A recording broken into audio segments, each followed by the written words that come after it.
In the previous episode, we discussed the events that occurred at a farmhouse in rural Kentucky during the summer of 1955, in which an entire family was besieged by what they believed to be extraterrestrial beings.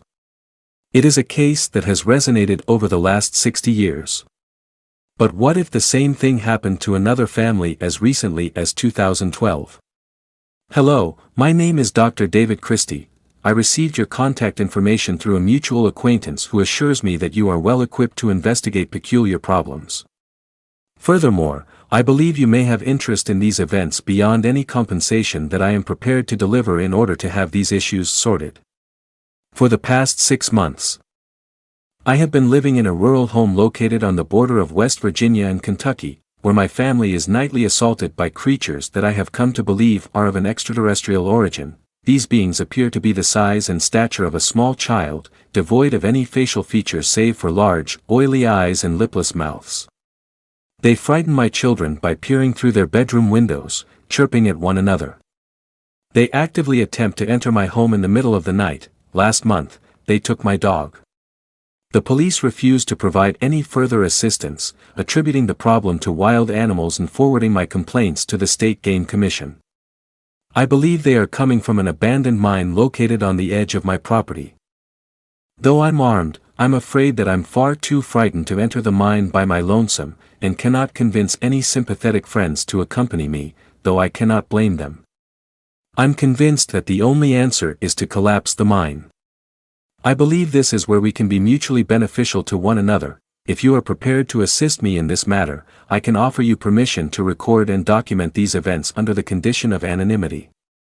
I can guarantee you evidence of these creatures which I assure you are not wild animals. Please respond ASAP, thank you. What you have just heard is the content of an email sent to paranormal investigator Greg Newkirk of We Can Weird. Com on the 22nd of April, 2012. Originally thought to be nothing more than a simple prank or hoax, this initial communication would prove to be the spark that would ignite one of the most intriguing cases of recent times, one that would come back to haunt those involved again and again over the course of nearly a decade and counting. In all, Dr. David Christie would send 4 emails to Greg over the course of several months, before he seemingly disappeared from the face of the earth, never to be heard from again. In this episode, we will read the transcripts of those emails, and show the photographic materials which appear to back up the besieged doctor's claims. In his younger days, Greg used to run a rather tongue-in-cheek ghost hunting team known as Ghost Hunters Incorporated. It was to this group's website that the first of Dr. Christie's emails was sent. Ghost Hunters Inc. had long since disbanded, and the website hadn't been updated in years, but Greg would still monitor the site server and check for messages from time to time, so it came as something of a surprise to him when he received this particular email, not least because it obviously had nothing to do with ghosts. Not being one to shy away from a challenge, Greg replied, simply stating that he had no experience with either extraterrestrials or explosives, but that he would be glad to assist if David could elaborate on the details or provide any evidence. After clicking the send button, he did not expect to receive a response. However, the next day, he found the following email sitting in his inbox. I accepted his offer. Within a week, I was informed that this gentleman had long since retired from pursuits of this kind, but was willing to provide me with contacts who may be willing to help. This is how I came to contact you. I do not have any answer to why, other than a referral and recommendation from a gentleman I do not know personally. I was under the impression that you would answer that question. I am located in Pike County, just outside the town of Hellier, Kentucky. Hellier is located 30 to 60 minutes from the borders of Virginia and West Virginia. Respectively, most of Pike County is made up of small towns and rural communities. It is not uncommon to go days without seeing my closest neighbors. I moved to this area for the peace and quiet. I have received neither. I have lived in this area for just under 7 months, and in that time, the majority of the harassment has occurred within the past 3. I did not become aware of any strangeness until early December, although that is only when I began to keep a record of these events. At first, it was merely strange tracks in the snow around my home. I had initially imagined that they were from some kind of animal that would closely resemble the human footprint minus the heel.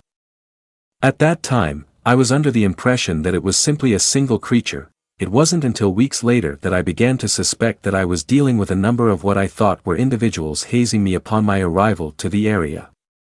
At this point, I was incapable of keeping my dog outdoors overnight.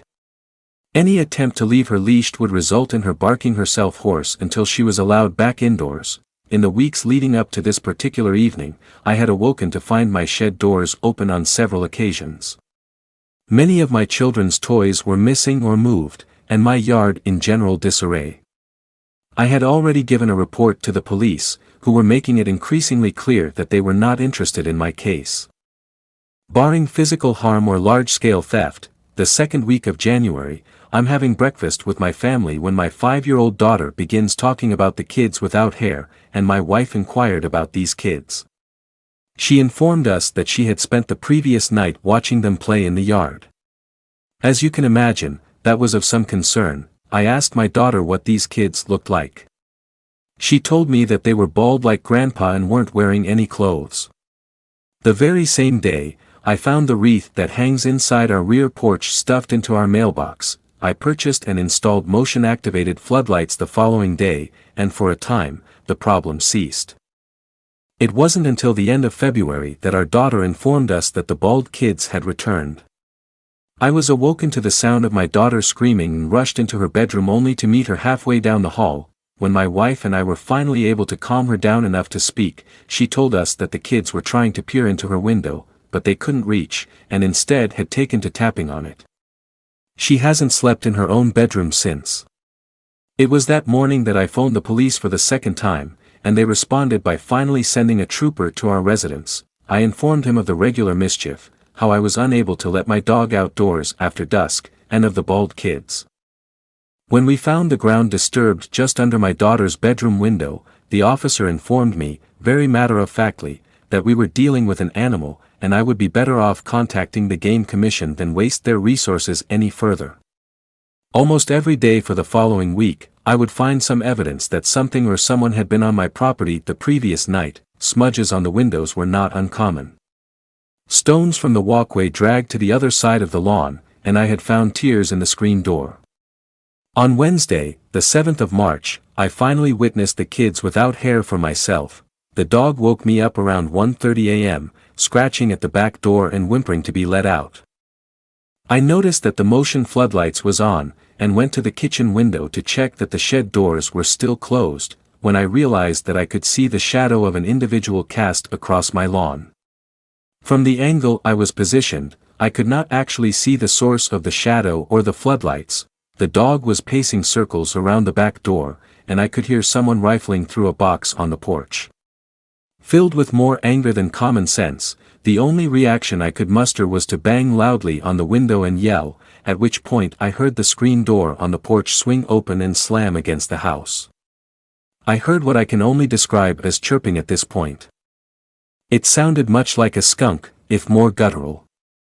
I then realized that there were more than 2 people on my property, and the shadow, which had been reacting as if it didn't know which way to run, was quickly joined by another.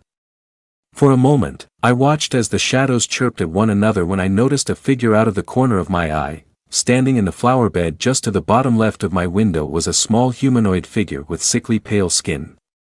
Completely hairless, standing roughly 4 foot, it was looking in the direction of the shadows, and had clearly come from around the left side of the house, opposite the porch, and had not noticed me as far as I could tell. Its face was devoid of features. Save for large, round eyes, very reminiscent in shape and color of a bird's eye, it had no nose to speak of, and only a small slit for a mouth. It didn't appear to move its mouth as it chirped, sounding more as if the noises originated from its throat. It was most certainly not a wild animal, and even more certainly not a child.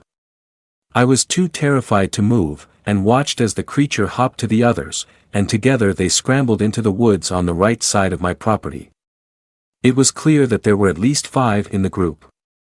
I've not mentioned this particular incident to my wife, and the only other person who I've spoken to about these creatures are yourself, and the close friend who introduced me to our mutual friend, Mr. Rist. I would prefer to keep things that way, and to approach this problem as discreetly as possible. Since that evening, my dog has gone missing from the porch, yet to return, and I can only imagine that this disappearance has to do with these creatures. I've gone looking for him during daylight hours, only to find many of my missing belongings scattered at the entrance to an abandoned mineshaft at the far edge of my property. I don't dare go inside.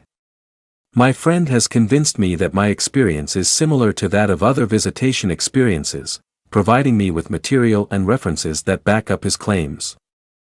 I am aware of the outlandish nature of what I've told you, but I'm afraid that I have no other explanation for what I have seen. At least at this time, I can see no other option than to seal the entrance to the mine.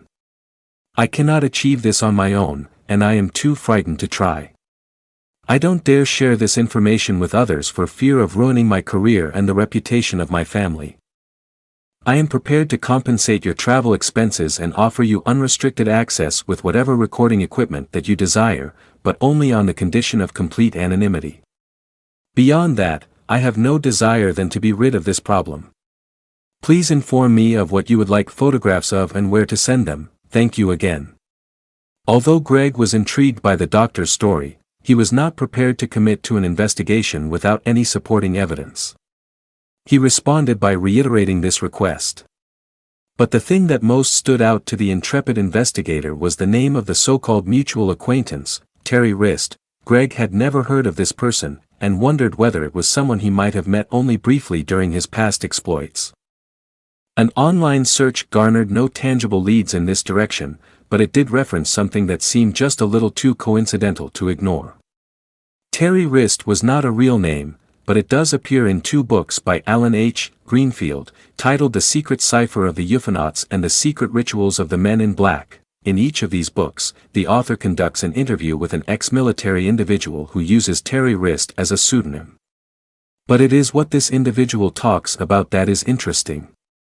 In The Secret Cipher of the Euphonauts, Terry Rist claims that he was part of a covert group of Vietnam War veterans, which was tasked with infiltrating and destroying underground alien bases situated in the southern United States.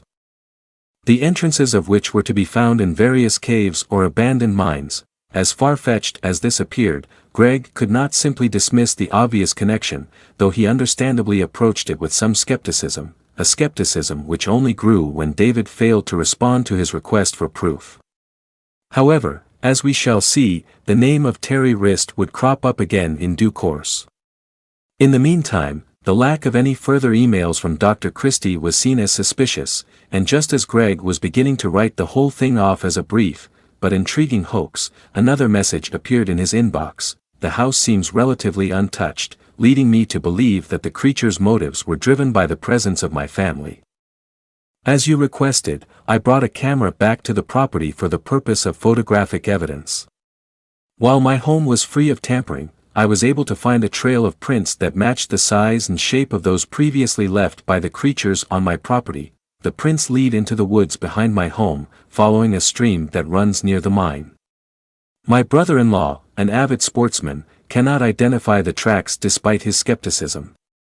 Perhaps you know of someone better suited to identify these prints. I will be spending the next 2 nights in my home and will send you more images should the opportunity present itself.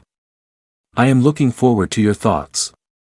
Attached to this email was a series of photographs depicting a strange set of footprints left in the mud, which Greg did not recognize. He was not an outdoorsman, but still carried out his due diligence and sent the images to a number of people who were better qualified to identify them. No one had an answer as to what kind of animal could have made them. And what was interesting about these prints was that they exhibited dermal ridges. These are long thin indentations, created by the creases of skin on the bottom of a bare foot. They are considered amongst experts to be as unique as fingerprints and are extremely difficult to fake. The fact that they were present in these examples lent a degree of credence to the doctor's story and finally attracted Greg's full and undivided attention. He replied instantly, asking whether David could place something next to the footprints which would give them a sense of scale. Sure enough, the next morning, another message was waiting in his inbox, with even more attachments. The first set of images showed more footprints, this time with a ruler placed beside them, and it was clear from the measurements that they were about half the length of a human footprint. Each one had the same three-toed configuration, and they were all missing a heel, suggesting that whatever had made them either walked on its tiptoes or had very small feet. They were also clearly made by a biped, as there was a distinct lack of any footprints, as interesting as these images were. Nothing could have prepared Greg for what he saw in the next few attachments. In total, there were 3 photographs of the so-called creatures, the first of which was thrown out as it didn't seem to show much. The second one was similar, but once the contrast levels were adjusted, it appeared to show what looked like a gray alien standing in profile, looking off to the left, the shape of a large head, as well as a dark eye, an orifice where the ear would be situated could also be seen. The third and final image was a lot clearer, and seemed to depict a humanoid creature of some kind, peeping out from behind a tree. Its head, neck and shoulder, as well as a portion of its left arm were visible. Even in the low light, but the results were far from conclusive. Whatever was captured in these photographs would unfortunately remain a mystery, as Greg never heard from Dr. David Christie again, despite repeated attempts to re-establish contact. Nevertheless, he was not about to give up on the case, and considered other ways of investigating the doctor's account. As David had mentioned that he had called the police during these incidents, Greg surmised that there must have been a record of some sort, be it an incident report or call log, and set about contacting the authorities in that area. Hellier itself was too small for a local police station, so he instead contacted the closest state police department. They could indeed confirm that they had received and investigated a call very similar to that described in the email, but would not divulge any further details. Next, Greg checked census records to see if anyone by the name of David Christie had ever in the town, but Hellier's small size made this impossible, as no census data had ever been recorded. Finally, he wanted to know if there were any abandoned mines in the region, and after checking government records, found that there were in fact dozens within a relatively small area. Furthermore, quite a few properties had streams running through them, another factor which had been mentioned in the doctor's emails. All of these details seemed to correlate. But there just wasn't enough evidence to pinpoint an exact address, and David had never given any specifics in this regard. As the days turned into weeks, and the weeks into months without any further contact from this man, Greg reluctantly shelved the case and decided to focus his attention elsewhere. During the latter half of the year, he and his wife Dana were heavily involved in the Engaging the Strange documentary web series. During their research and preparation for a particular experiment, which was to be carried out during that series, Greg and Dana had the chance to visit Brown Mountain in North Carolina. Brown Mountain, of course, plays host to the world-famous Brown Mountain Lights, which are frequently reported in the region. Completely unrelated to the case of Dr. Christie, one of the couple's friends and colleagues just happened to mention during filming that he knew of a nearby cave that was supposedly the entrance to an underground alien base, and asked them if they would like to see it. They of course agreed, and whilst Greg and Dana never found any entrances to alien bases, they did find a huge, out-of-place boulder which did not seem analogous to its surroundings, and appeared to be blocking off a passageway which led into the further recesses of the cave. Although this was interesting, it wasn't exactly definitive, and would have been written off entirely as a light-hearted distraction from filming. Had it not been for another email 5 months later, from none other than Terry Rist. On the 4th of February, 2013, the following message appeared in Greg's inbox. "Why did you stop when you were so close? I have something for you, 1 week." Greg immediately jumped to the conclusion that someone was messing around. After all, he had made a public post about David Christie's emails and the connection to Terry Rist on weekendweird.com, but with most of the personal details redacted. But then, exactly a week later, another email from Mr. Rist would put this suspicion to bed. Hellier was just a symptom. The ink and black are isolated still in the third order MIA. Bear in mind, for every door closed, the window must be open. The door is closed, the window is open. Use the numbers. Attached to this email was an image, which appeared to show an old piece of paper with a string of 16 numbers on it. The fact that the person who had sent this email had mentioned Hellier specifically immediately set alarm bells ringing. In all of his posts, Greg had never mentioned the name of the town, only a handful of people knew this information. People who Greg trusted implicitly. But even this wasn't the most haunting thing about the message. At first, nobody understood the significance of the 16 numbers in the image. That was until one of Greg's friends suggested that they could be GPS coordinates. Entering them into Google Maps, Greg watched the globe spin as it zoomed into its target, and he immediately felt sick. It pointed directly to the location of the supposed entrance to the underground base, which he and his wife had visited 5 months earlier. Again, very few people had known about this. Only a handful of camera crew, along with Greg and Dana's colleague, had been with them at the time, and even these people did not know the specifics about the case in Hellier. How could this person have known so much?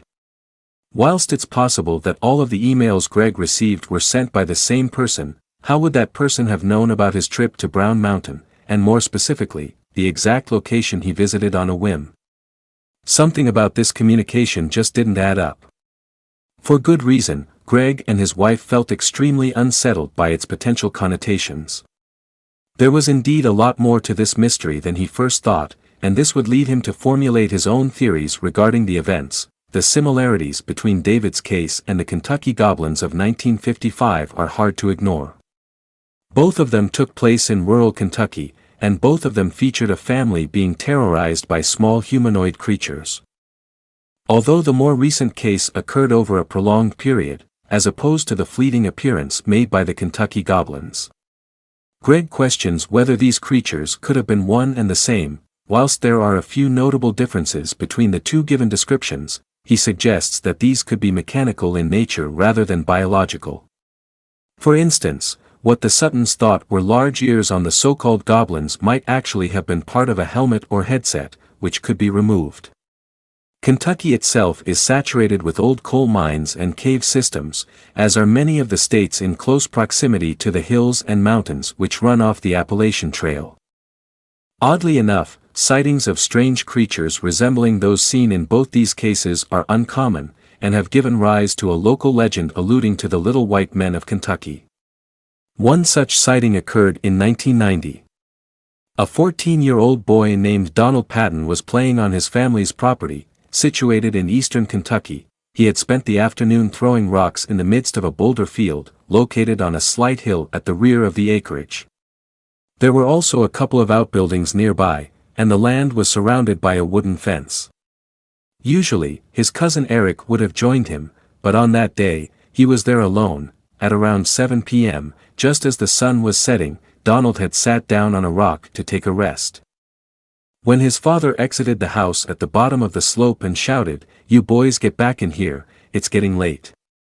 Donald immediately started to walk down the hill towards the house, but his father continued to shout. Confused by this, Donald queried why his dad was calling out to his cousin, explaining that he had been playing up on the hill alone. "Then who were the two people standing behind you?" His father had asked. Later on, he would tell his son that as he had left the house, he had seen two small, strange-looking children standing right behind him. They were around 3.5 to 4 feet tall, and they were dressed completely in white. After he had called out, the two figures had immediately run off behind one of the outbuildings. They were standing there, looking right down your shirt collar. He had told his son.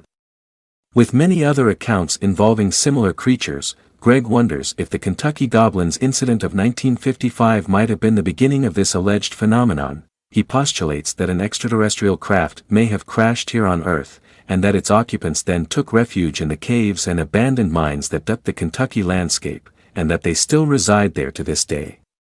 What's interesting about this, is that there was an abandoned mine not far from the Sutton residence.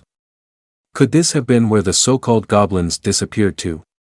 There is also the theory that these creatures may have been here for much longer, and may actually be terrestrial rather than extraterrestrial. Elsewhere, in the southern states of the U.S., the Hopi Native American tribe spoke of the Ant People, a race of humanoid creatures who lived in huge caves underground.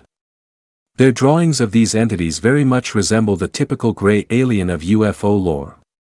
So what are we to make of the email sent by Dr. David Christie? Was he genuinely a man besieged by these creatures, Or was it all part of a clever hoax? Unfortunately, much like the Kentucky Goblins case, as there is very little in the way of proof, opinion will remain divided. Greg never heard from him, or for that matter the person claiming to be Terry Wrist, ever again. And it has been 4 years since the last communication referencing the case. In 2019, Planet Weird produced a 5-part documentary titled Hellier, which chronicled Greg and Dana's efforts to track down either the property where this apparently took place, or Dr. David Christie himself. This documentary is available to watch on YouTube, and is linked in the description. The possibility of the whole thing being a hoax was very nearly confirmed during this series. At one point, the investigative team realized that they might be able to find the doctor's physical address by tracking the IP link to his messages. Using this procedure, they discover that the emails originated not from Hellier, Kentucky, as one might expect, but from Ajax, in Ontario, Canada. However, it is quite possible, and even rather likely, that Dr. Christie was using a VPN, which would have masked his personal details. We must also point out a discrepancy in the messages themselves, and that is that Dr. Christie's dog seemed to change gender. In the second email it was referred to early on as female, and then later it had suddenly changed to male. However, David never quantifies exactly how many dogs he owns. It could be that he had more than one. When all is said and done, it is difficult to deny that the emails are intriguing, as well as the photographs that were sent along with them. They may or may not show inhuman creatures lurking in the woods after dark in a backwater of Kentucky. But either way, they certainly work to fire the imagination, and leave us asking, what if? If there was such a person as David Christie, and if he truly was terrorized by these beings, we can only hope that he was elsewhere able to find the peace and quiet for which he had originally moved to Hellier. And if you ever go walking in the backwoods of Kentucky, make sure you stay away from any abandoned mines.